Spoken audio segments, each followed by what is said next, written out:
JJ CPA here in Salt Lake. Just got finished teaching a seminar all day on retirement planning and how to prepare for retirement.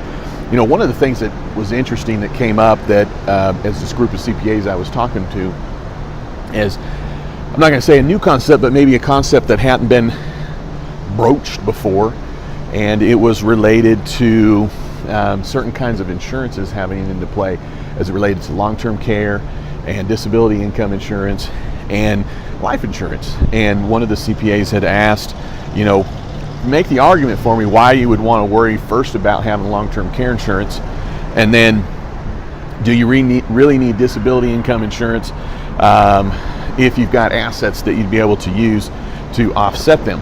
And so with that being said, really off the cuff, and really ended up being the best answer, is that yes, you would want those from the standpoint of protecting the assets that you have currently.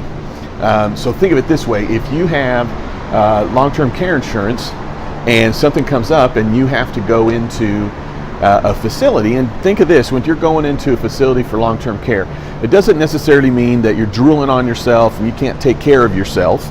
What it means is that you're needing some assistance. And on average, someone needs to go into a nursing home actually less than a year and a half, because it's probably more related to something that has occurred, like a surgery or maybe a small stroke or something like that. But why would you want long-term care? Why wouldn't you just go, well, it's probably not going to happen, so I don't need to worry about it. I can just use my assets.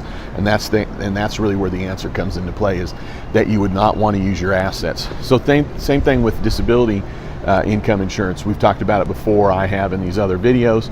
So if you're in a situation where you will have a vehicle, then you want to be in a situation where if something happens, you've got insurance to cover that.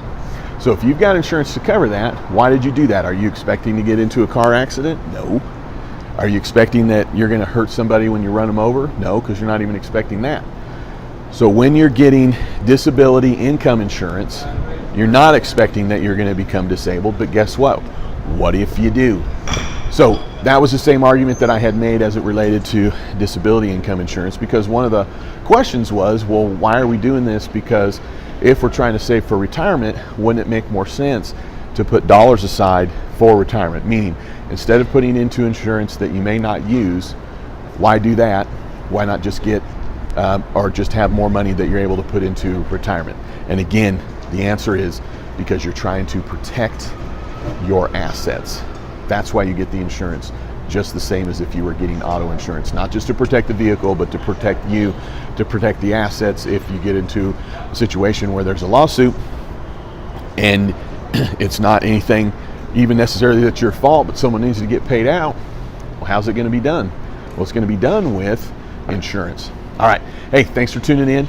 As always, please subscribe to my YouTube channel. I would greatly appreciate it. And then don't you ever forget, you've never met a CPA quite like me.